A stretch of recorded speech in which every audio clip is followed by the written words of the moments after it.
हम विभा झा अहाँ सब गोटे के जय मिथिला चैनल पर स्वागत करै छी। अहाँ सब गोटे के गोर लगै छी। आइ हम एकटा भगवती के होली गीत गाबि रहल छी। आशा करै छी अहाँ सब गोटे के नीक लागत। अपना सब में ई मिथिलांचल में जे कोनोटा एहन उत्सव होइ छै जेना उपनयन, तऽ भगवती के होली गायल जाइ छै। तैं अहाँ सब ई गीत सुनी आ कमेंट में जरूर बताएब जे ई गीत अहाँ सब गोटे के केहन लागल। धन्यवाद।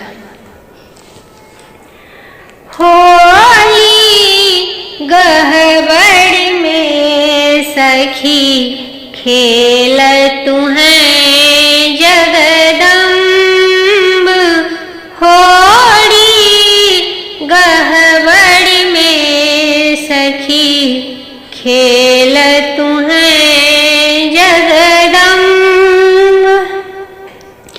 शीश मुकुट मणि टीका शोभित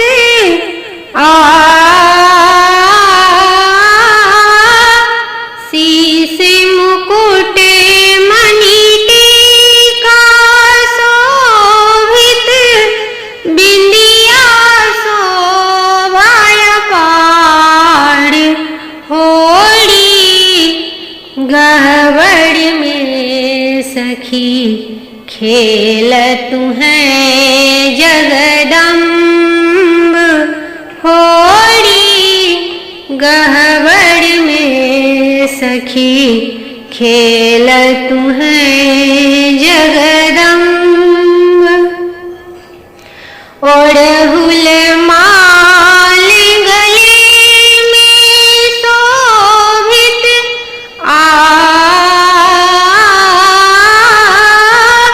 ओढ़हुल माल गले में शोभित, चुनरी झलके अपार, होली गहबर में सखी खेल तुम्हें जगदम्ब, होली गहबर में सखी खेल तुम्हें जगदम्ब। उड़े गुलाल लाल भय अंबर,